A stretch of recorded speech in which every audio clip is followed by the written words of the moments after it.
Welcome to our channel. Today we how to log into Evernote mobile app, full guide step by step clearly. To begin, locate the Evernote app on your mobile device. Tap on the Evernote icon to open the application. Once the app is open, you'll see the login screen. Look for the fields to enter your email address and password. Carefully type your registered email address in the first field.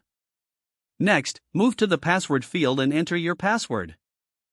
Ensure that your login information is correct. If you wish to see what you've typed, tap on the eye icon to reveal your password. Once you have entered your credentials, look for the login button. Tap the login button to proceed.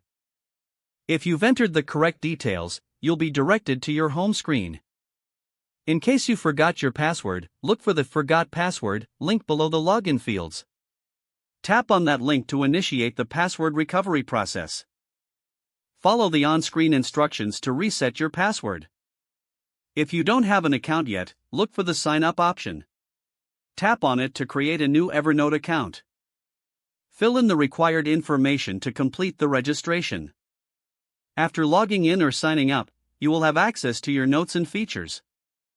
If you encounter any issues, ensure you have a stable internet connection. Revisit your login details if you face repeated errors. By following these steps, you should successfully log into the Evernote mobile app. If the page does not load, refresh the browser or try again in a private or incognito window. Make sure you are using the correct email address, then retype it carefully to avoid small typos. If your password is not accepted, use the reset option and create a new strong password you can remember. Check your spam folder for verification or security emails, then complete any requested confirmation steps. Enable two-factor authentication if available to improve account security and reduce unauthorized access risk.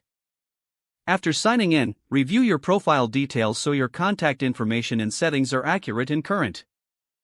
If you see an error message, note it down and try again after restarting your device and internet connection. Don't forget to like this video and subscribe to our channel for more step-by-step tech guides.